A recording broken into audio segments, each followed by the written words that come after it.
The movie opens with an eerie scene in barren countryside. Setting a gloomy mood, a car arrives and a curious little girl runs out to see.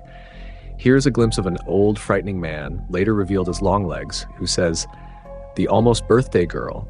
Seems I wore my long leg today. What happens if I..."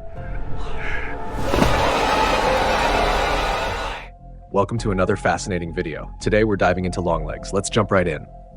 Lee, an FBI agent, is assigned to a strange case. Arriving at the scene, she can't shake the eerie feeling about the place, though she can't quite put her finger on why. As she and her partner, Agent Horatio, approach the suspect's house, Horatio suggests she stay in the car while he checks things out. As Horatio reaches the door, he's suddenly shot in the head. An eerie soundtrack and dim lighting intensify the dark, satanic atmosphere as Lee quickly draws her gun and rushes inside. After a frantic search, she finds the murderer sitting calmly on the bed, hands raised in surrender. His motive remains a mystery. Agent Carter, the FBI director, is surprised at how Lee managed to pass the IQ test that qualified her for the Longlegs case.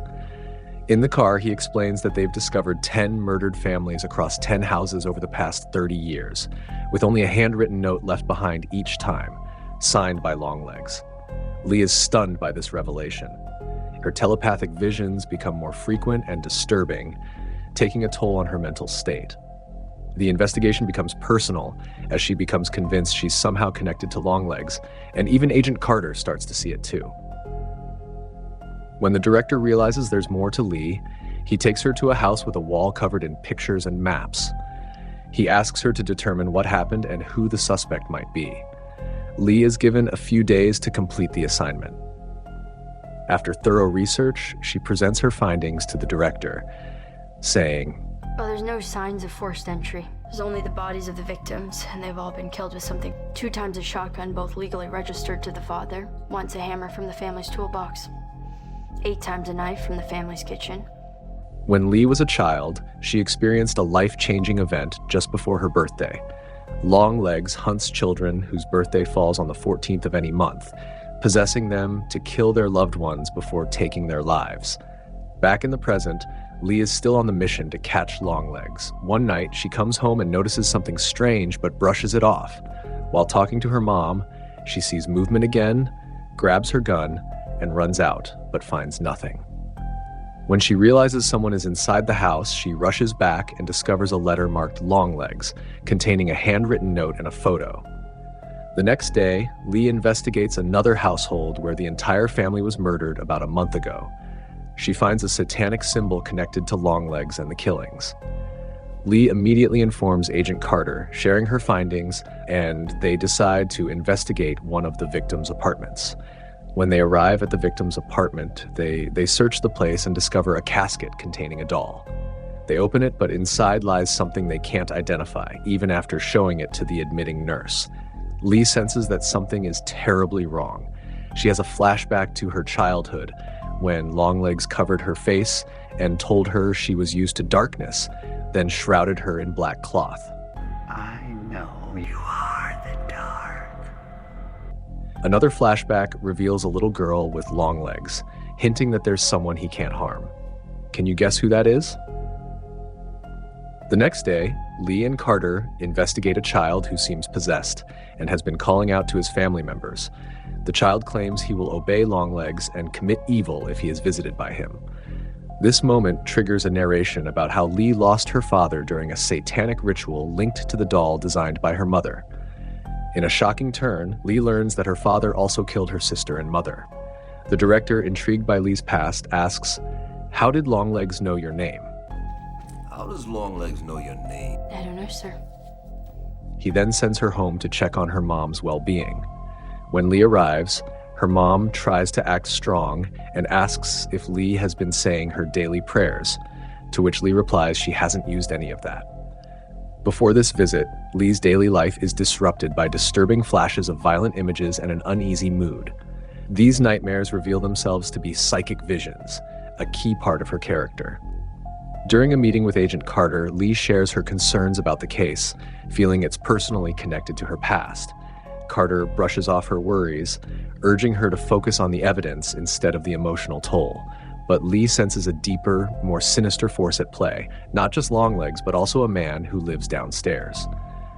This revelation deepens the sense of impending doom and fuels Lee's determination to catch the killer before he completes whatever dark ritual he has planned before her birthday. As the tension mounts, she uncovers more about Longlegs and the twisted ideology he follows. During a visit with her mom, Lee asks about Longlegs and the man living downstairs, but her mother refuses to answer.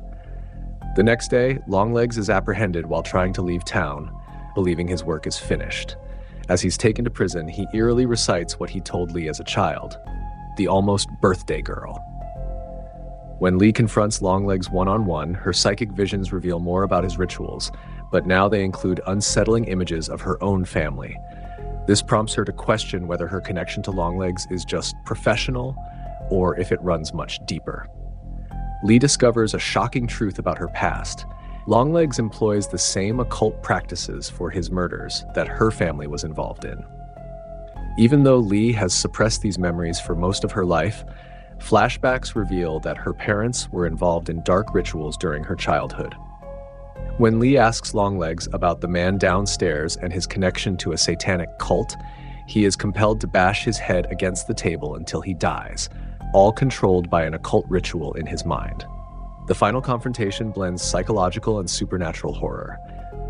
Lee returns to her mom with Agent Browning following the unsettling events at the office. Upon arriving home, she finds her mom missing. As she calls out for her, she suddenly hears a gunshot from outside. Looking through the window, she sees her mom shooting Agent Browning at close range. Terrified, Lee approaches her mother, only to find her pointing a gun at a doll that resembles her as a child. She asks, What is that thing? Oh, he's free. You mean Cobble? Cobble's dead. It's okay, it's done now.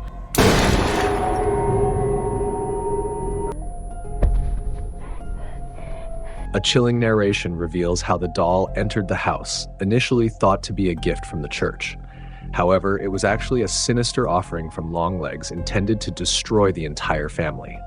After this revelation, Lee wakes up in her old home, feeling exhausted and disoriented. This is the same place that haunts her visions.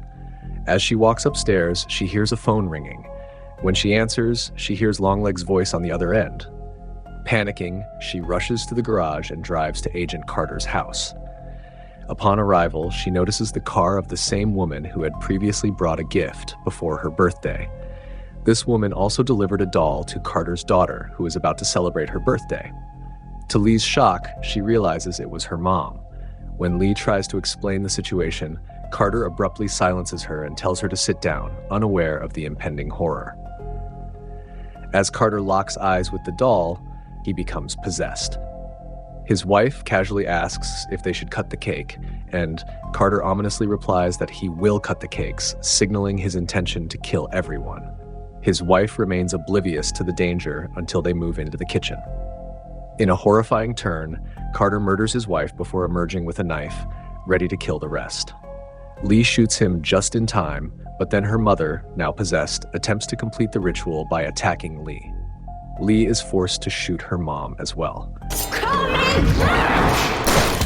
Before her mother dies, she confesses to being responsible for the killings, insisting that it was all done to protect Lee.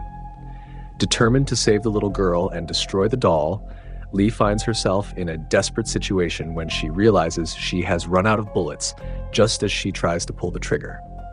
The film concludes on an ambiguous note, leaving viewers to wonder whether Lee truly escaped the darkness or if she has become part of it. What do you think about this movie?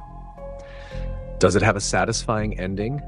Share your thoughts in the comments below, and don't forget to like this video and turn on the notification bell for more intriguing content. Thank you for watching.